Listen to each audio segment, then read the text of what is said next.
On the 26th of December, 1900, a supply ship cut through the stormy waters of the Outer Hebrides toward Eilean Mòr, a remote, desolate rock in the North Atlantic.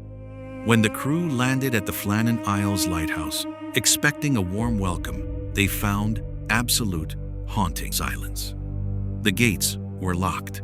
The beds were unmade. The clock on the wall had stopped ticking, and the three men, tasked with keeping the light alive, had vanished without a single trace. What really happened on this isolated island, and what drove three experienced keepers into the freezing sea?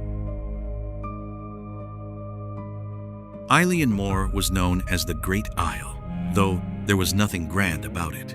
It was a bleak, windswept chunk of rock, surrounded by treacherous cliffs and violent currents. In December 1900, the lighthouse was manned by three veteran keepers, James Ducat, Thomas Marshall, and Donald MacArthur. These were tough, seasoned men, thoroughly accustomed to isolation and brutal sea storms. Their job was simple, yet vital: keep the light burning to guide ships safely through one of the most dangerous sea passages in the world. For weeks, everything ran like clockwork, until the night of December 15th.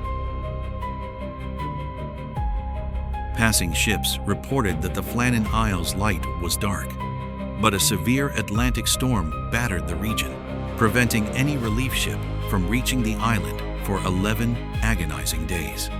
Finally, on Boxing Day, December 26th, the relief vessel Hesperus arrived.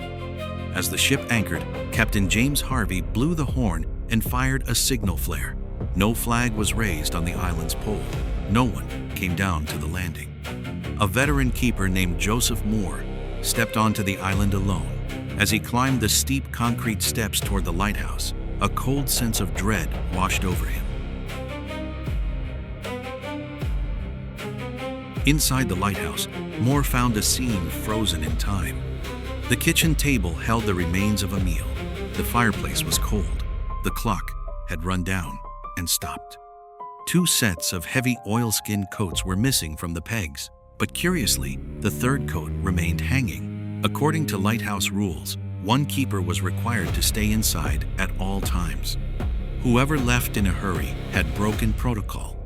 When Moore searched the island's west landing, the true violence of the ocean revealed itself.